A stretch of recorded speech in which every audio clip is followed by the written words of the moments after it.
Շուրջ 6 ժամ է շարունակվում է նիստը եւ այս ընթացքում լրագրողները չեն կարողացել հետեւել թե ինչ են քննարկում, քանի որ նիստը դռնփակ է եւ այս ընթացքում փաստաբաններն էլ դուրս չեն եկել եւ մենք տեղեկություններ չունենք թե ինչ են քննարկում։ Ավելի վաղ է հաջողվել փաստաբանների հետ խոսել, դեռ քննչականի մոտ փաստաբանները Սամվել Կարապետյանի դեմ այս հարուցված քրեական գործը Սամվել Կարապետյանի նկատմամբ քրեական հետապնդումը համարում են ապօրինի, շինծու։ Մեզ չհաջողվեց Սամվել Կարապետյանին հարցեր ուղղել, բայց փաստաբանները փոխանցեցին, որ ինքն էլ իր նկատմամբ այս քրեական հետապնդումը աբսուրդ է որակում։ Լսենք փաստաբանների մեկնաբանությունը։ Սամվել Կարապետյանի դիրքորոշում ունի։ Բնականաբար չի ընդունում իրեն առաջադրված մեղադրանքը։ Իսկ ինչ խնդիր են լուծում միջին ծառայության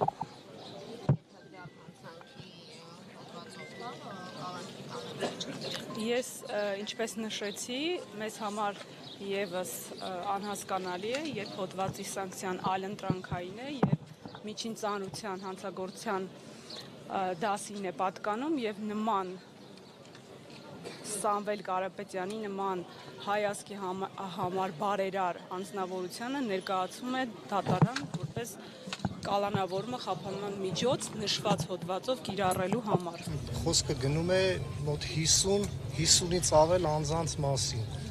Նաև անհամաչափ հարկադրանք է կիրառվել, նաև խախտվել է անձեռնմխելիության իրավունքը բնակարանի այդ խախտումների մասին հետագայում կբարձրաձայնենք։ Համոզված ենք եւ ընթացքում բոլորդ կհամոզվեք, որ եւ քրեական վարույթ նախաձեռնելը, եւ հարկադրանքի միջոց կիրառելը, եւ հանրային քրեական հետապնդում հարուցելը, ինչպես նաեւ մեղադրանք ներկայացնելը կրում են բացարձակ ապօրինի բնույթ եւ ինչպես Սամվել Կարապետյանը հայտարարել է վարույթային գործողությունների ընթացքում աբսուրդի ժանրից է։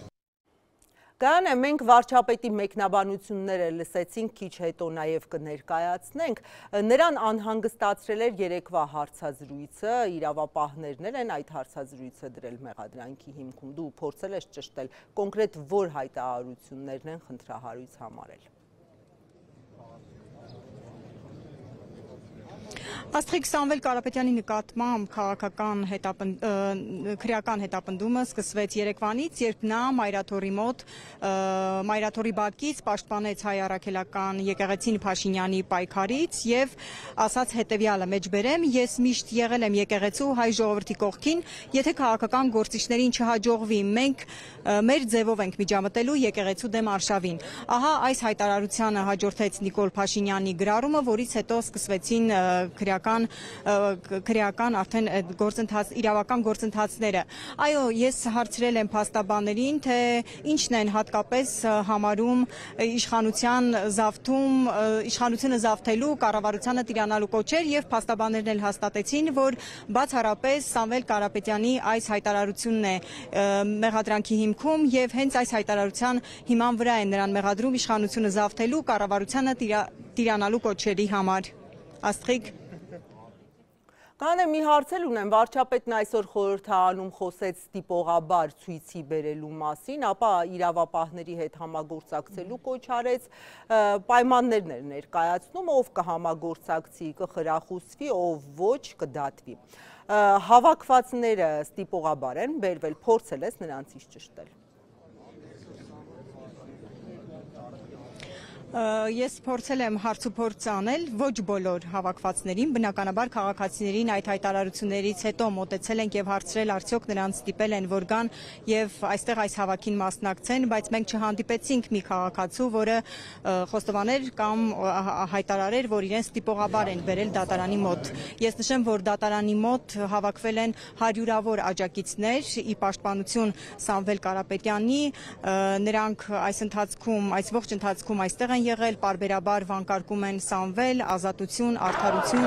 եւ այս հավաքի ժամանակ որևէ միջադեպ չի եղել, նշեմ, որ այստեղ ոստիկանական մեծ ուժեր են կուտակված, մեծ թվով ուժեր են կուտակված, սակայն այս ամբողջ ընթացքում հարյուրավոր աջակիցների ներկայությամբ ու մասնակցությամբ այս հավաքի ընթացքում որևէ միջադեպ չի եղել, խաղ է եղել։ Աստղիկ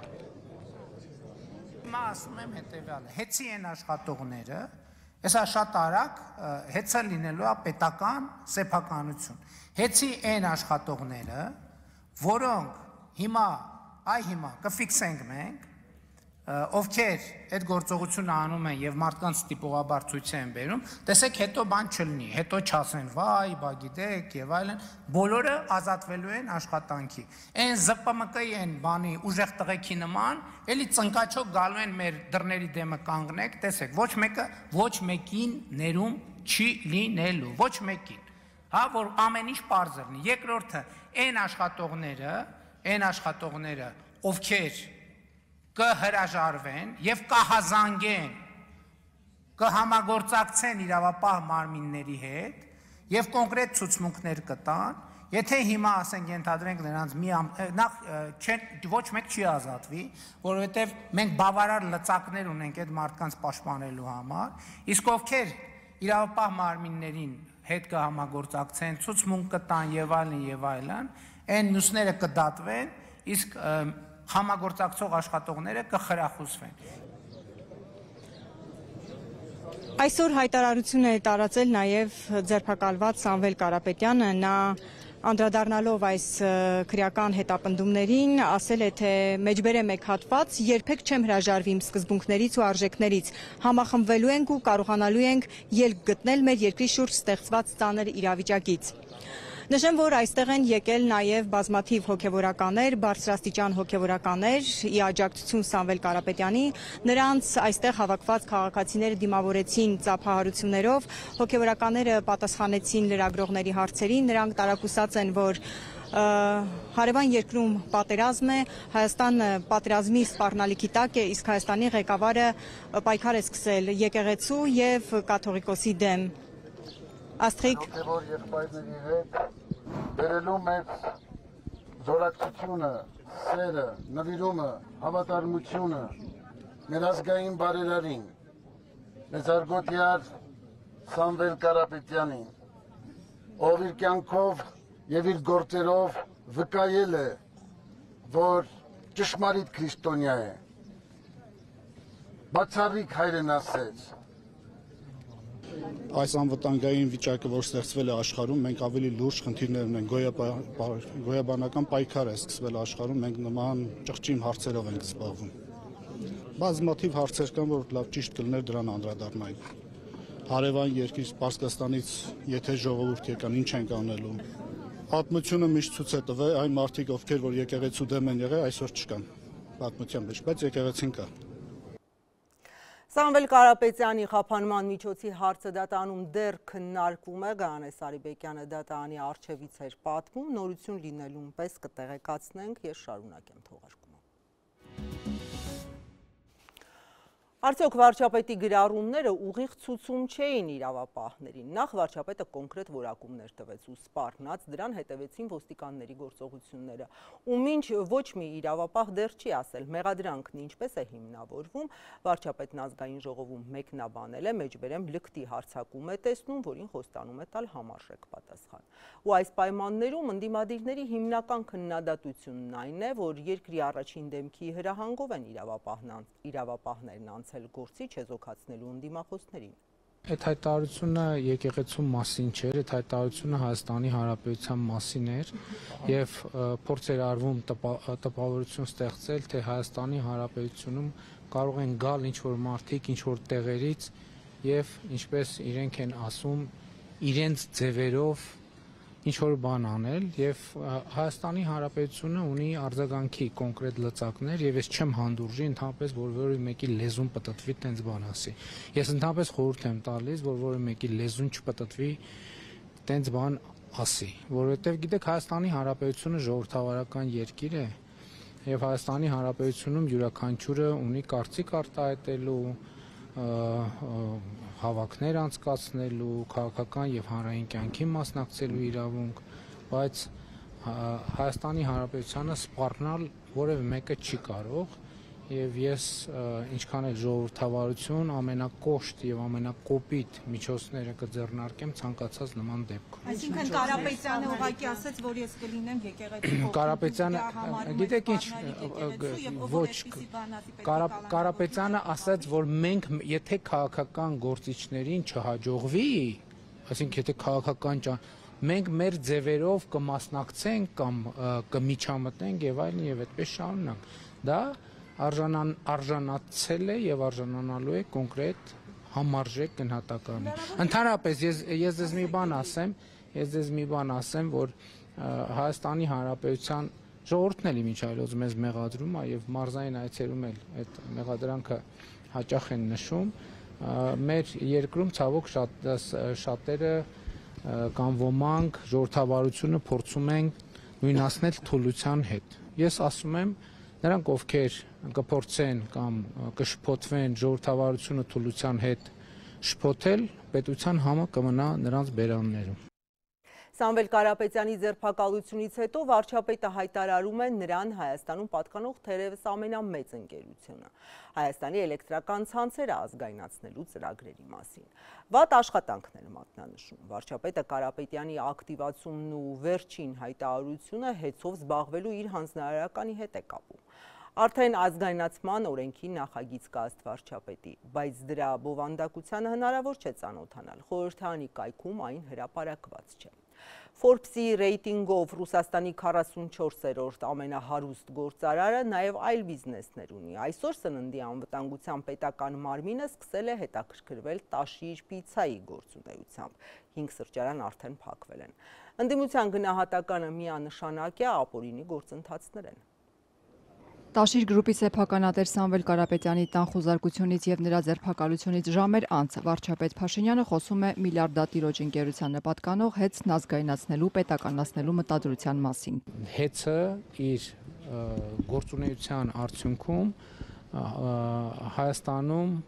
գրեթե էներգետիկ ճգնաժամ է ստեղծել եւ հիմա նաեւ վերլուծությունը թույլ չի տալիս հրաժարվել այդ մտքից, որ այդ ամեն ինչը արվել է եւ արվում է Հայաստանում ներքին հանրային դժգոհություն գեներացնելու համար։ Բայց ես տվել էի հանձնարարական, որ մի ամսվա ընթացքում կամ պետք է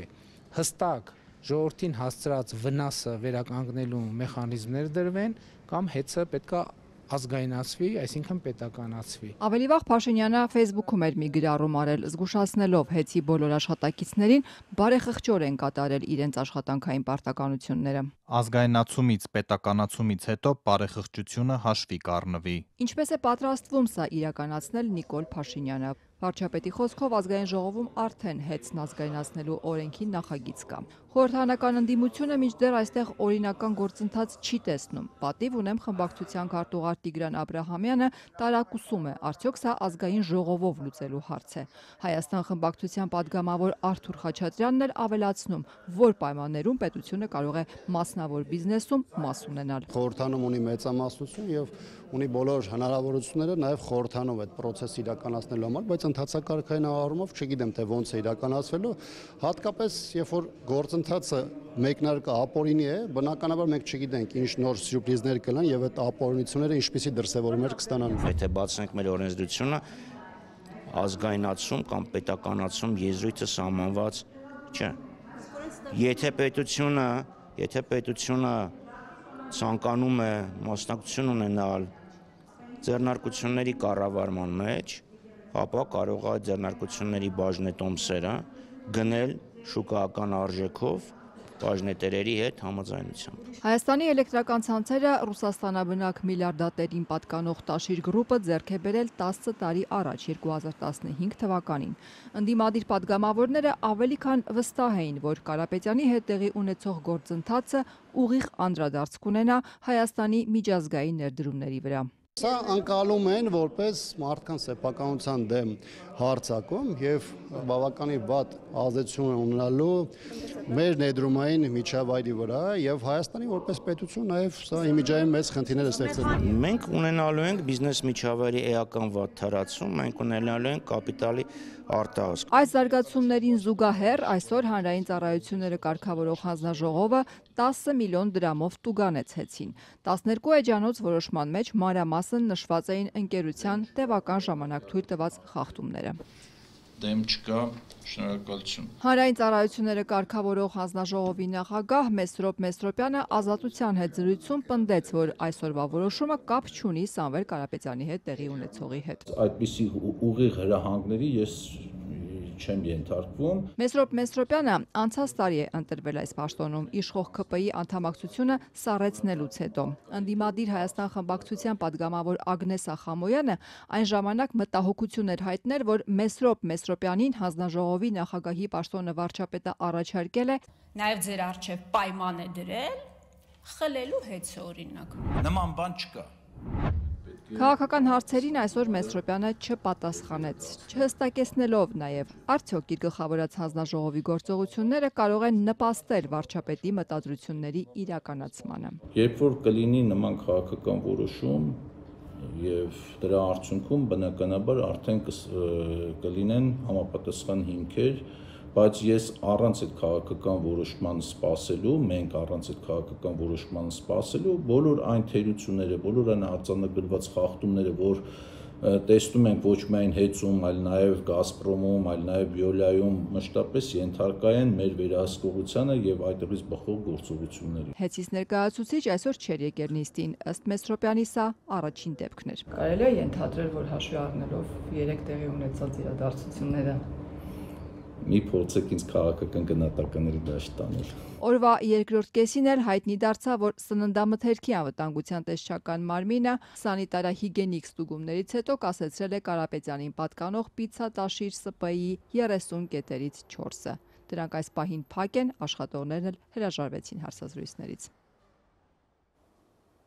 Ռուսաստանի քաղաքացի Սամվել Կարապետյանի շուրջ ծավալվող իրադարձություններից անմասն չի մնացել նաև արտաքին քաղաքական գերատեսչությունը։ Արտգործնախարար Միրզոյանն այսօր խորհրդարանում տեղեկացրեց, որ դիմել է իր ռուս գործընկերոջը։ Երեկ ռուսաստանյան հանրային հեռուստաընկերության եթերում հեռարձակված հաղորդման առնչությամբ։ Անդրադառնալով Կարապետյանի դեմ իրականացվող գործողություններին, ըստ Հայաստանի արտգործնախարարի հաղորդման ընթացքում հնչել են մեջբերում անընդունելի կոչեր, խեղաթյուրված գնահատականներ, վիրավորանքներ, այդ թվում անձնական բնույթի եւ Հայաստանի ղեկավարության հասցեին։ Միրզոյանի փոխանցմամբ դրանցից հետո նույնաբովանդակ արտահայտություններ են հնչել Ռուսաստանի քաղաքական գործիչներից, նաեւ կառավարող մեծամասնության падգամավորներից։ Ինչի վերաբերյալ Հայաստանի արտաքին քաղաքական գերատեսչությունը դիմել է Ռուսաստանի արտգործնախարարությանը հայտագրով։ Մենք Հայաստանի Հանրապետությունը սա համարում ենք որպես ոչ միայն հակասող Հայաստան-Ռուսաստան ավանդական բարեկամությանը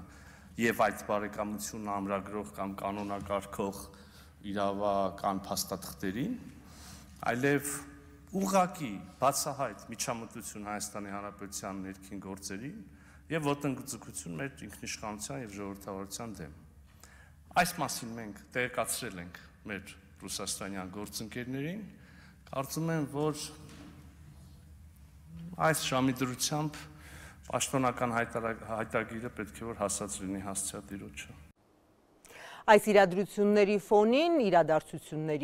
իր պաշտոնից զրկվեց ազգային անվտանգության ծառայության տնօրենը։ Փաշինյանը ըստ էության չի հերքել, որ Աբազյանի պաշտոնանկության պատճառը նաև Սամվել Կարապետյանի շուրջ արդեն 24 ժամից ավելի ծավալվող իրադարձություններն էին։ Բայց թե հատկապես ինչ է արել կամ ինչ չի արել վարչապետին ենթակա ուժային կառույցի այլևս նախկին ղեկավարը անհայտ է մնում։ Աբազյանը Փաշինյանի հետ աշխատած ամենաերկարակյաց ԱԱԾ ղեկավարն էր, նշանակվել էր 44 օրյայի ավարտին 2020-ի նոյեմբերի 8-ին։ Առավոտյան Արմեն Աբազյանն ազատվել է ազգային անվտանգության տնօրենի պաշտոնից։ Պատճառների մասին ոչ մի խոսք, ինչպես նաև ոչ մի պարզաբանում, արդյոք ինքը Աբազյանն է հրաժարականի դիմում գրել, թե վարչապետն է նրան ազատել։ Այսօր խորհրդարանում ուղիղ հարցին, թե ինչու է Աբազյանն ազատվել պաշտոնից, վարչապետ Նիկոլ Փաշինյանն այդպես էլ հստակ հիմնավորում չբերեց։ Պարզապես ասած, ժամանակն է, որ Աբազյանը հանգստանա։ Նրա պաշտոնավարման ողջ ընթացքը եղել է չափազանց բարդ եւ ես կարծում եմ, որ նա արժանացել է, որ մի քիչ հանգստանա, որովհետև այս 4 ավելի մի րոպե 5 տարի այդ լարված պայմաններում աշխատել է ազգային անվտանգության ծառայության տնօրենի պաշտոնում, կարծում եմ հասկանում եք, որ հեշտ չի։ Աբազյանի հեռացումը հետևում է հայ առաքելական եկեղեցու վերնախավի հետ իշխանության հակասություններին եւ եկեղեցուն աջակցություն հայտնած գործարար Սամվել Կարապետյանի ձերբակալությանը։ Արդյոք այս հանգամանքներն են եղել պատճառը, թե ոչ։ Նիկոլ Փաշինյանը հարցին ուղիղ չպատասխանեց, բայց փաստացի նաեւ չհերքեց, նշելով, որ ԱԱԾ տնօրենի պաշտոնը կապ ունի բոլոր հարցերի հետ։ Իմ նշած հանգամանքների հետ կապ չունի։ Գիտեք, ձեր նշած հանգամանքների հետ ուղղակի կապ ունի իմ նշած հանգամանքների հետ, իսկ ընդհանրապես ազգային անվտանգության ծառայության տնօրենի աշխատանքը առնչվում է գրեթե ամեն ինչի հետ, հատկապես այն ինչ որ վերաբերվում է անվտանգությանը, այդ թվում հիբրիդային անվտանգություն։ Հրաժարվել է որևէ հանձնարարություն կատարել, պարոն։ Չէր կարող ազգային անվտանգության ծառայության տնօրենը հրաժարվել իմ որևէ հանձնարարություն կատարել։ Արդյոք ԱԱԾ-ն մասնակցել է 3 Սամվել Կարապետյանի տան մոտ տեղի ունեցած գործողություններին։ Այս հարցին հստակ պատասխան չկա, սակայն 3 հիմնական իրադարձություններին մասնակցել է ոստիկանությունը եւ ոչ ԱԱԾ-ն։ 3 միայն հրապարակ օրաթերթն էր ցերեկային ժամին մի տեսանյութ հրապարակել վերնագրով, որ ԱԱԾ հատուկ ջոկատայինները Սամվել Կարապետյանի տան մոտ են։ Տեսանյութում երևում է մեքենա, որում 2 դիմակավորված անձինք են։ Նրանցից մեկի թևքին նշմարվում է ԱԱԾ գրությունը։ Բայց թե ովքեր են մեքենայում, արդյոք երեկվա գործողություններին ի վերջո ԱԱԾ-ն մասնակցել է, թե ոչ, այս հարցին պատասխան չկա։ Հետագա տեսանյութերում արդեն ԱԱԾ համազգեստով անձինք տարածքում չեն երևում։ ԱԱԾ մամուլի խոսնակը այսօր չպատասխանեց հարցին, թե արդյոք ազգային անվտանգության ծառայությունը մասնակցել է Սամվել Կարապետյանի ձերբակալման գործողությանը։ Ուղղորդեց այդ հանգամանքը ճշտել քրեական վարույթը հարուցած քննչական կոմիտեից։ Քննչական կոմիտեն իր հերթին հորդորեց դիմել ազգային անվտանգության ծառայությանը։ Ոստիկանությունը եւս ԱԱԾ մասնակցության մասին ոչինչ չի հաղորդում, նշելով միայն, որ ցերեկը Սամվել Կարապետյանի տան մոտից մոտ 4 տասնյակ մարդկանց բերման ենթարկելը ոստիկանությունն է իրականացրել եւ այդ մարդիկ արդեն ազատ են արձակվել։ Ուշ գիշերն էլ Սամվել Կարապետյանի տուն է ժամանում փոխոստիկանապետ Վարդան Վարդանյանը եւ հենց նա էլ Սամվել Կարապետյանին հասցնում է ոստիկանություն, ինչից հետո Սամվել Կարապետյանը ձերբակալվում է եւ նրան մեղադրանքի առաջադրվում իշխանությունը զավթելու, սահմանադրական կարգը բռնի տապալելուն ուղղված հրապարակային կոչերի հոդվածով։ Պատիվ ունեմ խմբակցությունից Տիգրան Աբրահամյանը ասում է, չի կարող Աբազյանի փոխարեն ասել կապ ունի այս պաշտոնանկությունը Սամվել Կարապետյանի ձերբակալության հետ, թե ոչ, բայց չի բացառում, որ դա էլ դերակատարություն ունեցել է։ Յուրաքանչյուր պաշտոնյա անկախ իր կարգավիճակից կարծում ինքն էլ ունի իր կարմիր գծերը։ Ես անկեղծ ասած տեղյակ չեմ, թե Արմեն Աբազյանի պաշտոնանկությունը ինչով է պայմանավորված, բայց միգուցե դա պայմանավորված է նրանով, որ ինքն էլ իր կյանքում ունի որոշակի կարմիր գծեր, որոնք արդեն իսկ հատվել են։ Սա ես չեմ կարծում, որ մեկ թեմայի հետևանք է, ես կարծում սա որոշակի կուտակված խնդիրների հետևանք է, որը արտացոլվել է կոնկրետ երեկվա իրադարձություններում։ Հայաստան խմբակցության պատգամավոր Գեղամ Մանուկյանն ասաց, իրենց համար դեռ օրերս պաշտպանության հանձնաժողովի նիստի ժամանակ է պարզ դարձել, որ Աբազյանը հեռանալու է, երբ վերջինս արձագանքել է Նիկոլ Փաշինյան կաթողիկոս հակադրությանը։ Երբ որ ազգային անվտանգության ծառայության արդեն նախկին տնօրեն Արմեն Աբազյանին ասեցի որպես անվտանգության պատասխանատու, երբ որ Նիկոլ Փաշինյանն ասում է կուսակրոնությունը անվտանգության հարց է, գնահատում ես այդպես։ Պատասխանը շատ կարճ էր։ Այդ ճղճիմ թեմային չեմ ուզում անդրադառնամ։ Ու այդ օրը շատերիս համար պարզ էր, որ շուտով Արմեն Աբազյանը դառնալու է նախկին։ Սիրելի հայրենակից, այս 7 տարվա մեջ իրար հաջորդ ԱԱԾ պետեր փոխելու ժամանակ արագ փոխվում էին։ Որևէ անգամ բացատրություն տվել է ամենաթափանցիկ աշխատողը, թե ինչի կատարվեց դա։ Արմեն Աբազյանը Նիկոլ Փաշինյանի պաշտոնավարման օրոք 5-րդ եւ ամենաերկարն այդ պաշտոնը զբաղեցրած ԱԱԾ պետն էր։ Նա պաշտոնը ստանձնել է 2020 թվականի նոյեմբերի 8-ին 44-օրյա պատերազմի ավարտի նախօրեին եւ ղեկավարում էր ազգային անվտանգության ծառայությունը ամենալարված իրադարձությունների օրերին, երբ նոյեմբերի 9-ից հետո ցուցարարները կառավարության շենք եւ ազգային ժողով էին մտել, երբ ծեծի էր ենթարկվել այն ժամանակ դեռ ազգային ժողովի նախագահ Արարատ Միրզոյանը, ընտրությունների, բողոքի ցույցերի, ադրբեջանական հարձակումների եւ Արցախի հայաթափման ժամանակ։ Ազգային ժողովում ընթացող կառավարության հետ հարց ու պատասխանին զուգահեռ անհետ կորածների հարազատներն են փակել Բաղրամյան պողոտան։ Այն այս պահին էլ երկկողմանի փակ է, ասացին, իրենց գլխավոր պահանջն այն է, որ ԱԱԾ արդեն նախկին տնօրեն Արմեն Աբազյանը վերականգնվի իր պաշտոնում։ Մտահոգություն ունեն, որ նրա պաշտոնանկությունից հետո որևէ մեկը գործուն քայլեր չի անի անհետ կորածների հարցերով եւ այդ հարցը կմտնի փակուղի։ Հենց Աբազյանն էր գլխավորում անհետ կորածների հարցով զբաղվող հանձնաժողովը։ ԱԱԾ հակահետախուզության պետն է նրանց հետ բանակցել, որ բացեն պողոտան։ Մեր հարցը եղել է մեր երեխեքի ճակատագիրը, որը 5 տարի անորոշ է, ճիշտ է, այդ հարցով զբաղվել է ով։ Աբազյանը, քանի որ նախ իր կառույցն է ինքը ղեկավար է, կառույցն է այդ հարցով ամենաշատ, ասենք, հանդիպումները ադրբեջանական կողմի հետ ունեցել, բացի այդ ինքն է հանդիսացել անհետ կորածների գերատեսչության ղեկավարը, հանձնաժողովի ղեկավարն էլ է, ճիշտ է ինքը։ Հիմա այս մարդուն պրոստը տակ, այնպես ձևաբռնե հոգնել է, այդ թմա հանգստա։ Արա հոգնածը դու ես, Նիկոլ, գնա հանգստացի, այս սաղազգը քեզնից հոգնել է։ Քո ստից, քո կռուտիտից, քո մուտիտներից, քո կրոնի դեմ պայքարից սուտի դրել ես Գարեգին Ասերբազան, այս մարդ այսօր մեր կրոնն է ոտնահարում, իմ խաչն է ոտնահարում, էնի ով է, ու այսօր հիմա նորից եմ ասում, հլե դրանք մի կողմ դնենք, Աբազյանը պետք է մնա որպես ԱԱԾ տնօրեն, որովհետև այս 5 տարվա մեջ մենք շփվել ենք այդ մարդու հետ, այդ մարդն է մեզի որոշ պատասխաններ տվել, որոշ պատասխաններ դաժե պրամասել է, ես ձեզ չեմ կարող ասեմ, քանի դա գաղտնիություններ է պարունակում, այդ մարդը լրիվ պատշաճ չոտքի արել է իր գործը, ու մենք հա, չկապենք, հիմա այս եկել է մեր վերջը հույսը կդրում է։ Իսկ որ ասում է, որ ինստիտուտը գործում է նկատի ունի ԱԱԾ-ն։ Այ հիմա այդ ԱԱԾ թազա ում որ բերել է դրել են, չգիտեմ ով է, չեմ ճանաչում։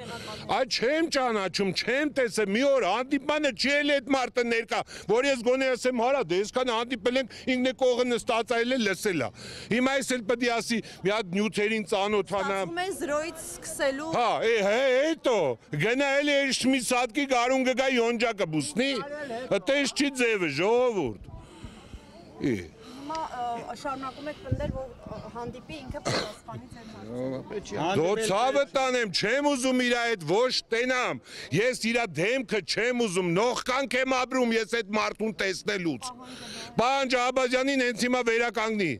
Հենց հիմա վերականգնի իր պաշտոնին, որ ես արխային ըլեմ, որի երեխով զբաղվող ալնելու։ Եթե Աբազյանը չի լինելու, ուրեմն այս երեխեքի հարցով զբաղվող չի լինելու։ Դնելու են այսեն սիրուն գրեն սառուցին դնեն արևի տակ, որ հալի էթա ջրվավ, այդ թեման էլ չի գալու։ Ես իմ վախը էտա, որ Աբազյանին հանելով այս հարցն էլ է փակվելու։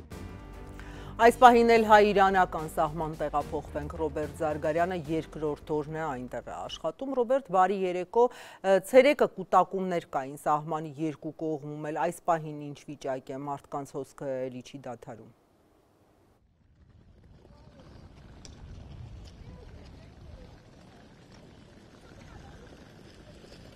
Բարի երեկո Աստղիկ, այո, կուտակումներ հիմա էլ կան, մասնավորապես սահմանի արդեն այս կողմում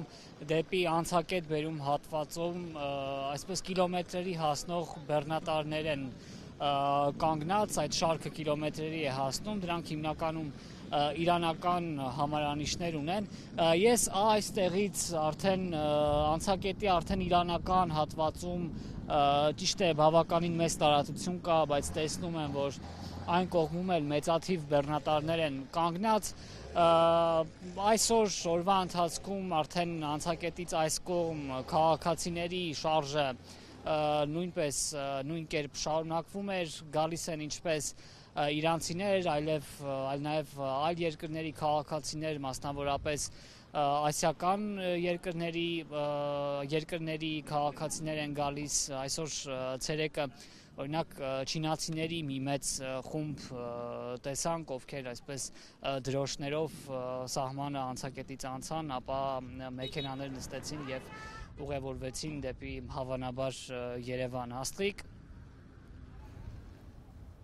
Ռոբերտ, ինչ են պատմում իսրայելական հարվածների տակ հայտնված եւ հակամարտության թեժ կետերից դուրս եկած մարդիկ, կարող ես փոխանցել։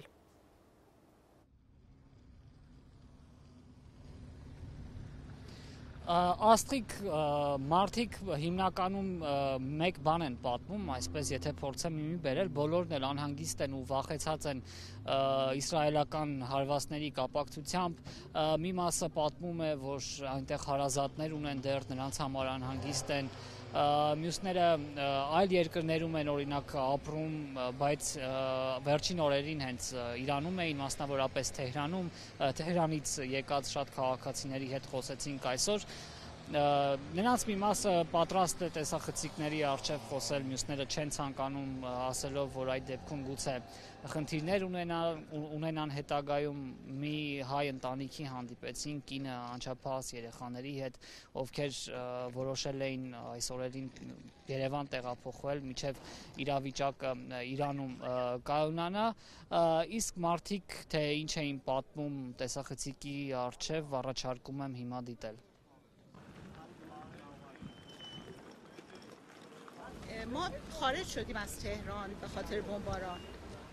Մենք Թեհրանից հեռացանք ռմբակոծությունների պատճառով, քաղաքը բավականին դատարկ էր, կարծում եմ, ուրբաթ օրվա համար տոմս կգտնենք, մենք Միացյալ Նահանգներում ենք ապրում, ետ ենք գնում. رفته بودیم ایران ویزیت کنیم پروازمون کنسل شد به خاطر بله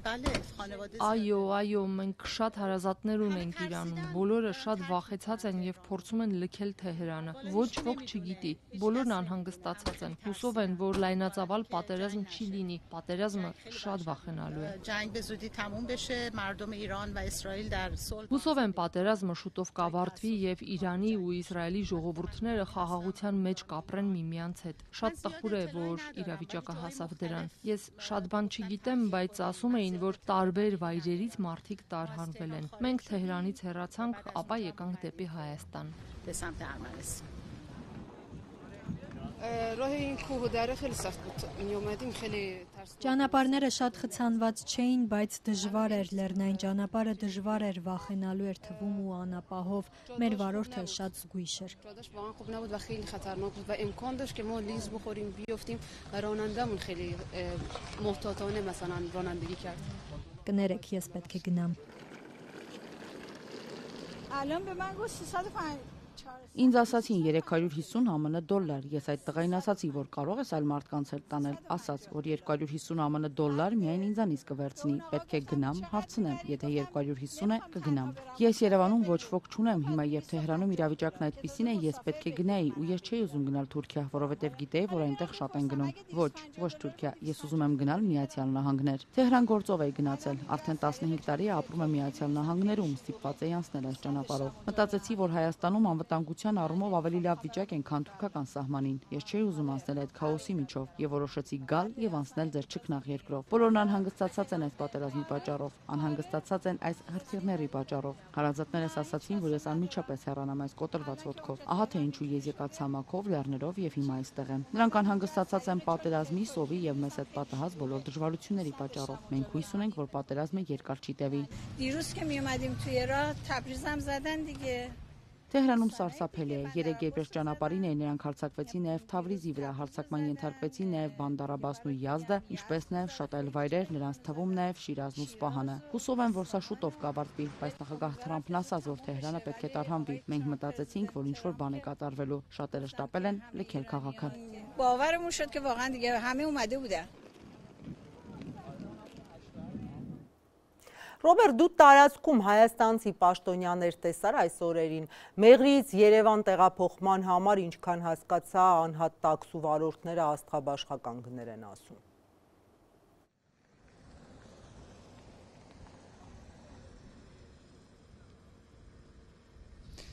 Աստղիկ ոչ, ես արդեն 2 օր եմ աշխատում եմ այստեղ եւ մեր նկարանող խումբը պաշտոնյաների, կառավարական մարմինների ներկայացուցիչների այդպես էլ այստեղ չնկատեցինք, մարդիկ ովքեր կփորձեին աջակցել ժամանողներին, օգնել այս կամ այն հարցերով, իսկ եկողները տարբեր խնդիրների են բախվում, դրանցից ամենաառաջինը ու երևի թե էականը, որին բախվում են Հայաստան մտնելուն պես, դա տրանսպորտի խնդիրն է, ինչպես նշեցիր,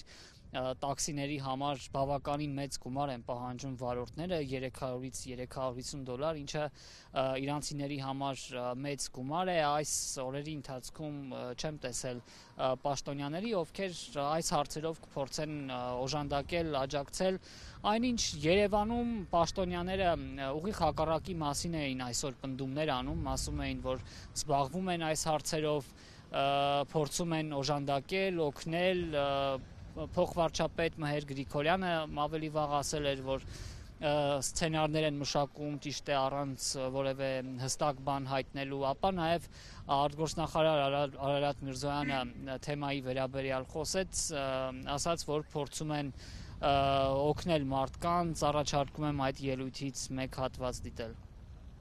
Մենք փորձում ենք մեր նպաստը բերել տարբեր երկրների, տարբեր քաղաքացիների տարհանման կամ, չգիտեմ, ապաստան տալու, ընդառաջելու, օգտակար լինելու, ուրեմն պրոցեսի մեջ ենք, այսպես ձևակերպեմ։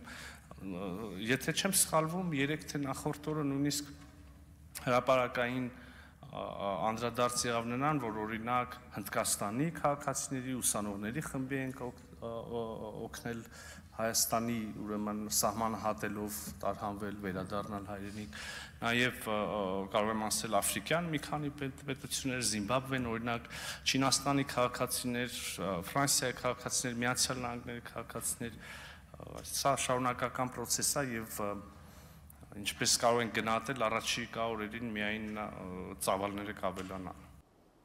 Թրամփը մտորում է Իսրայել-Իրան հակամարտությանը Միացյալ Նահանգների ներգրավվածության շուրջ, մինչ այդ Իսրայելը հարվածներ է հասցնում Իրանում մի շարք, այդ թվում միջուկային ծրագրի հետ կապված թիրախներին։ Իրանը պատասխանում է Իսրայելի վրա հրթիռներ ուղարկելով։ Ներկայացնենք 6-րդ օրը շարունակվող բախման մանրամասները այս ժամի դրությամբ։ Միացյալ Նահանգներն անդառնալի վնաս կկրի, եթե ուղիղ մասնակցի Իրանի վրա Իսրայելի հարձակումներին։ Իսրայելի եւ Իրանի միջև ընթացող պատերազմի 6-րդ օրը հայտարարել է Իրանի գերագույն առաջնորդը։ Այաթոլլա Ալի Խամենեին ասել է, որ պատմություն դիմացող մարդիկ Իրանի հետ երբեք չեն խոսում սպառնալիքների լեզվով, քանզի գիտեն, իրանցիները չեն հանձնվում, ասել է նա պատասխանելով Միացյալ Նահանգների նախագահին։ Նրանք, ովքեր ծանոթ են այս տարածաշրջանի քաղաքականությանը, գիտեն, որ Ամերիկայի միջամտությունն այս հարցում 100%-ով ի վնաս իրենց կլինի։ Վնասը, որն Ամերիկան կկրի, եթե ռազմական միջամտություն կատարի, անկասկած անդառնալի կլինի։ Խամենեին նաև ասել է, որ Իսրայելը մեծ սխալ է գործել հարձակվելով Իրանի վրա եւ դրա համար կպատժվի։ Իրանը չի ընդունի պարտադրված խաղաղություն կամ պատերազմ, վստահեցրել է նա։ 3 ԱՄՆ նախագահը սոցցանցում գրել էր, թե գիտեն կոնկրետ որտեղ է թաքնվում այաթոլլա Ալի Խամենեին, սակայն նրան չեն սպանի առայժմ։ Բայց մենք չենք ուզում, որ հրթիռներ արձակվեն քաղաքացիական անձանց կամ ամերիկացի զինվորների վրա։ Մեր համբերությունը սպառվում է։ Սպիտակ տան ղեկավարը մեկ այլ գրառմամբ էլ նշել էր, որ Իրանը պետք է հանձնվի առանց պայմանների։ CBS News-ի փոխանցմամբ Թրամփը 3 խորհրդակցություն է անցկացրել քննարկելու, թե արդյոք ԱՄՆ-ն պետք է միանա Իսրայելին Իրանի միջուկային օբյեկտներին հարվածելու համար։ Այսօր էլ Թրամփը հայտարարել է, որ չի կարող ասել ԱՄՆ-ն կհարվածի Իրանին, թե ոչ։ Սպիտակ տան ղեկավարը նշել է, թե Իրանը այլևս չունի հակաօդային պաշտպանություն, հետևաբար ցանկանում է բանակցել ու երբեք ուշ չէ դրա համար։ Թրամփը զգուշացրել է, որ հաջորդ շաբաթ ել ավելի ուժեղ հարձակում կլինի Իրանի վրա։ Այս ընթացքում Իրանն ու Իսրայելը շարունակում են հարվածել միմյանց իսրայելական բանակը հայտնել է, որ գիշերը 20 թիրախի է հարվածել, այդ թվում ուրանի ցենտրիֆուգերի արտադրամասի եւ ռազմական օբյեկտների։ Հարվածել են նաեւ Թեհրանում եւ Խոջիրում գտնվող հրթիռների արտադրության օբյեկտների, նաեւ Իմամ Հոսեյնի համալսարանին, որը ենթադրաբար կապեր ունի Իսլամական հեղափոխության պահապանների կորպուսի հետ։ Օրվա ընթացքում նաեւ հարվածել են Թեհրանի արևելյան շրջանին, իսրայելական բանակի խոսնակ Էֆի Դեֆրինն ասել է, որ իրենց առաքելությունը հստակ է՝ վերացնել բոլոր սպառնալիքները։ Մենք թիրախավորում ենք ռազմական թիրախները, նրանք հարձակվում են քաղաքացիների վրա։ Իսրայելի պաշտպանության բանակը կշարունակի ճշգրիտ հարվածներ հասցնել, գործել ուժով եւ վճռականությամբ Իսրայելի ժողովրդի անվտանգությունն ապահովելու համար։ Ատոմային էներգիայի միջազգային գործակալության տվյալներով Իսրայելի հարվածներից Իրանում եւս 2 միջուկային օբյեկտ է տուժել։ Իրանի միջուկային էներգիայի կազմակերպության ղեկավարը վստահեցրել է, որ միջուկային օբյեկտների վիճակը լավ է։ Թեհրանը հաստատել է, որ իրանական 2 բանկ կիբեր հարձակման է ենթարկվել։ Իրանն իր հերթին հարվածել է Իսրայելի մի քանի քաղաքի, ըստ իրանական լրատվամիջոցների Թել Ավիվի ուղղությամբ առաջին անգամ արձակել են Ֆաթահ-1 միջին հեռահարության գերձայնային բալեստիկ հրթիռներ։ Մինչ այդ Իրանի բանակի գլխավոր հրամանատար Աբդոլռահիմ Մուսավին Իսրայելին զգուշացրել էր պատժիչ գործողությունների մասին։ Նա հայտնել էր, որ Թել Ավիվի եւ Հայֆայի բնակիչներին կոչ են արել տարհանվել։ Մինչ այժմ իրականացված գործողությունները պարզապես նախազգուշացումներ են եղել զսպման նպատակով եւ շուտով կիրականացվի պատժիչ գործողությունը։ Իսրայելի պաշտպանության նախարարը հայտարարել է, թե վերացնում են որոշակի սահմանափակումներ եւ այն շրջաններում, որտեղ անվտանգությունը թույլ է տալիս, կյանքն աստիճանաբար կվերադառնա բնականon հունի։ Իսրայել կացը պնդել է, թե սա Իրանի նկատմամբ հաղթանակի մասին ազդակ է։ Հավելել, որ կշարունակեն հարվածել Իրանին այնքան, քանի դեռ չեն վերացրել սպառնալիքը։ Նրանք գալիս են մեզ վնասելու եւ ամեն ինչ փակելու, մինչդեռ մենք եւ պատասխան հարվածներ ենք հասցնում եւ պաշտպանում ենք քաղաքացիական բնակչությանը եւ սկսում ենք տնտեսության ու տարբեր ոլորտների աստիճանական վերաբացումը։ Այսօր Թել Ավիվ է ժամանել առաջին ինքնաթիռը, որով երկիր են վերադարձել պատերազմի պատճառով արտերկրում արգելափակված քաղաքացիներ։ Ռուսաստանն այսօր կրկին իր միջնորդական ջանքերն է առաջարկել պատերազմը դադարեցնելու համար։ Թուրքիայի նախագահն էլ հայտարարել է, որ Իրանն իրավունք ունի պաշտպանվելու Իսրայելի մեջբերում է մահաբեկչական գործողություններից։ Ֆրանսիայի նախագահն էլ հույս է հայտնել, որ Թրամփը, խոսելով Իրանում իշխանափոխության ու պատերազմին Միացյալ Նահանգների մասնակցության մասին, ցանկանում է պարզապես ճնշում բանեցնել Իրանի վրա։ Ըստ Էմանուել Մակրոնի, Իրանում ռազմական ճանապարհով իշխանության փոփոխությունը մեծագույն սխալ կլինի։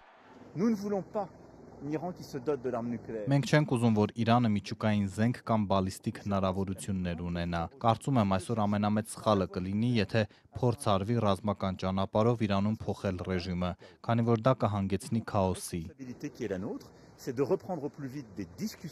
Ըստ Մակրոնի պետք է հնարավորինս արագ վերսկսել երկխոսությունը լուծելու Իրանի միջուկային եւ բալիստիկ հարցերը։ Ադրբեջանցիների Սյունիքի վրա հնարավոր հարձակման կանխատեսում հայտարարությունները վարչապետ Փաշինյանը այսօր չհիմնավորված եւ սադրիչ է որակել։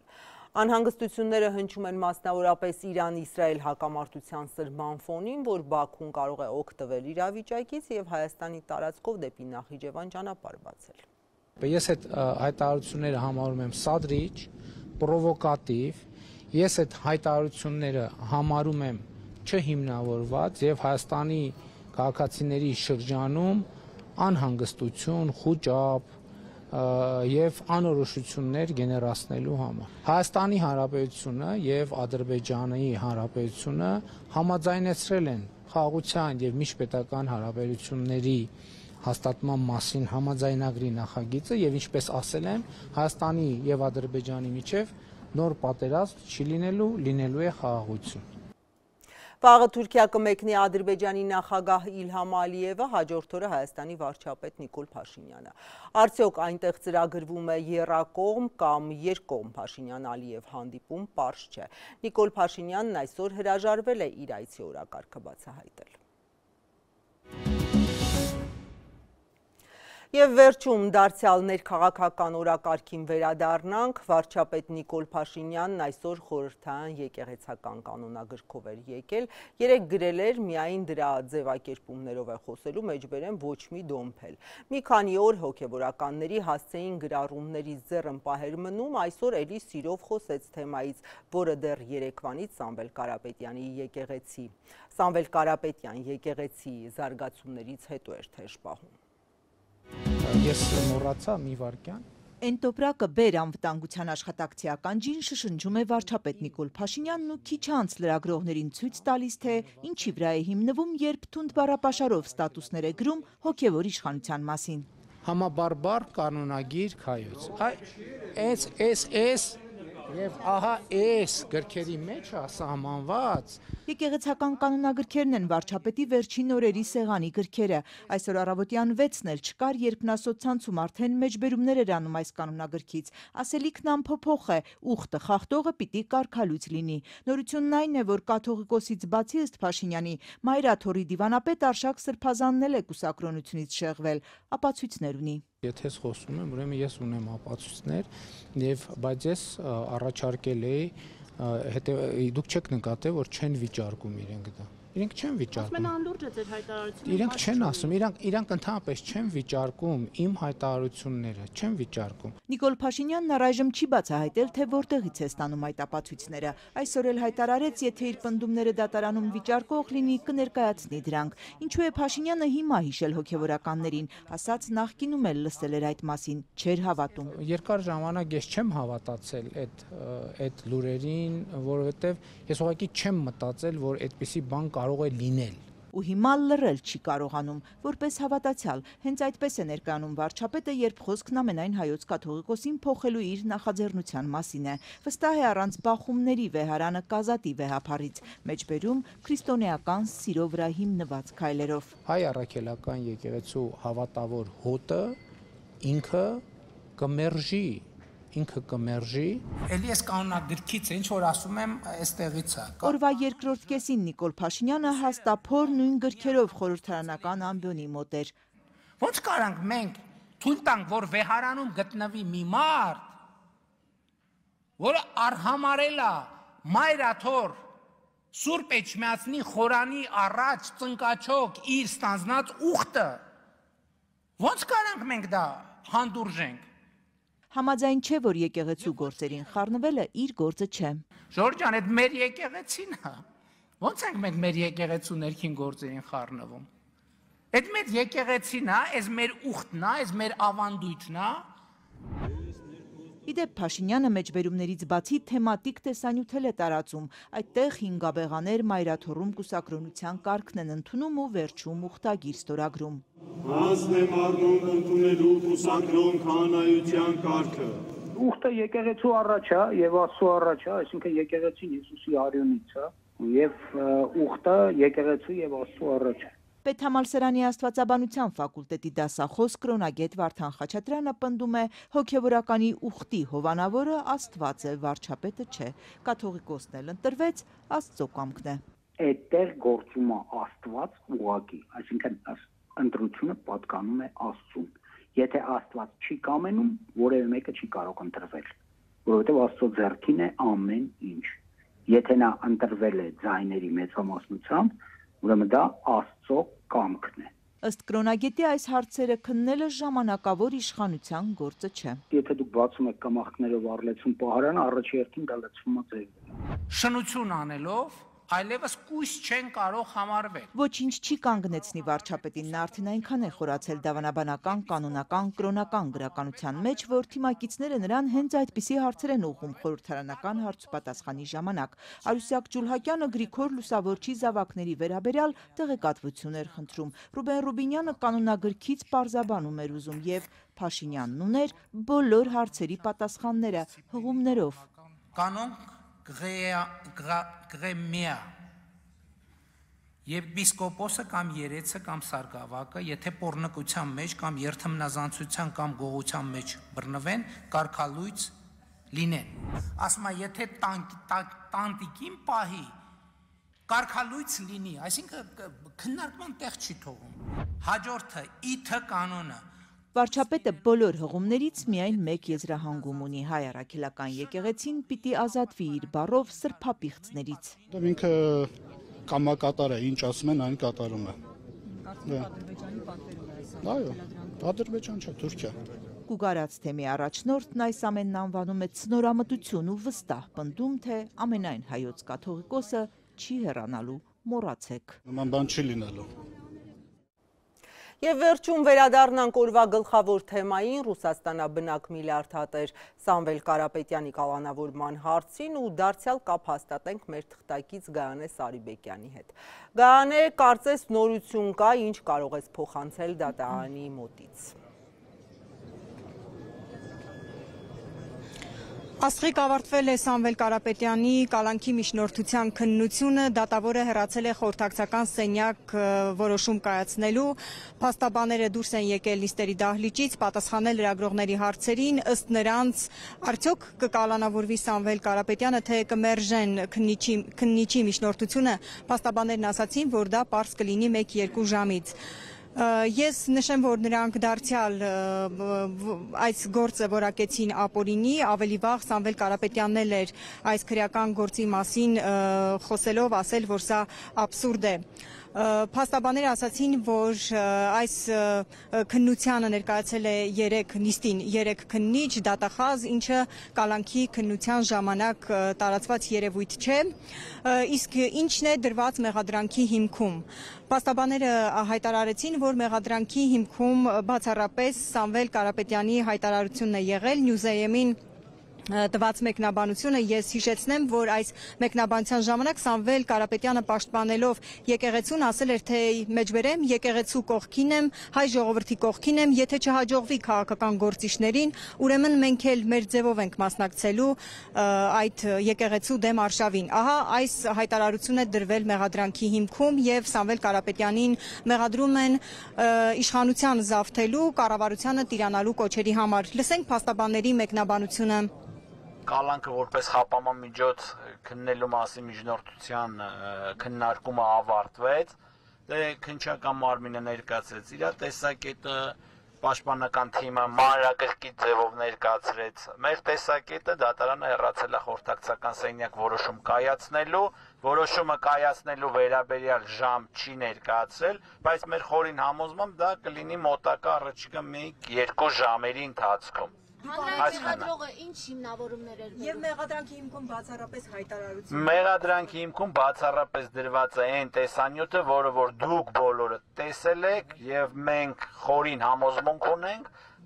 որ դա հանցագործության տարեր իր մեջ չի պարունակում։ 4 ժամ քննություն ընթացավ։ 4 ժամ քննություն ընթացավ, քանի որ փաստաբանական թիմը շատ մանրակրկիտ հարցադրումներ է ներկայացրել, շատ մանրակրկիտ փաստաթղթեր է ներկայացրել, մեր կանխատեսումները եթե լինեն օբյեկտիվ, տեղում այդ միջնորդությունը պետքա մերժեն, իսկ այս հարուցված շինց ու քրեական գործը տեղում պետքա կարճվի։ Իրավական առումով հեծը վերցնելու ինչ մեթոդներ կարող եք շմանցնել։ Մենք հեծի հարց չենք քննարկել։ Ինչ է քաղաքական ճնշում դուք տեսնում եք, դուք կարծում եք, որ սա քաղաքական Այդ հարցին պատասխանել են արդեն ոչ իրավաբանները, ես իրավական գնահատական եմ տալիս, բացարձակ ապօրինի գործընթաց է,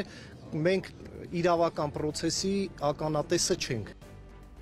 Մեր նկարահանող խումբը Ավան Նորքի դատարանի մոտ շարունակում է հետևել իրադարձություններին,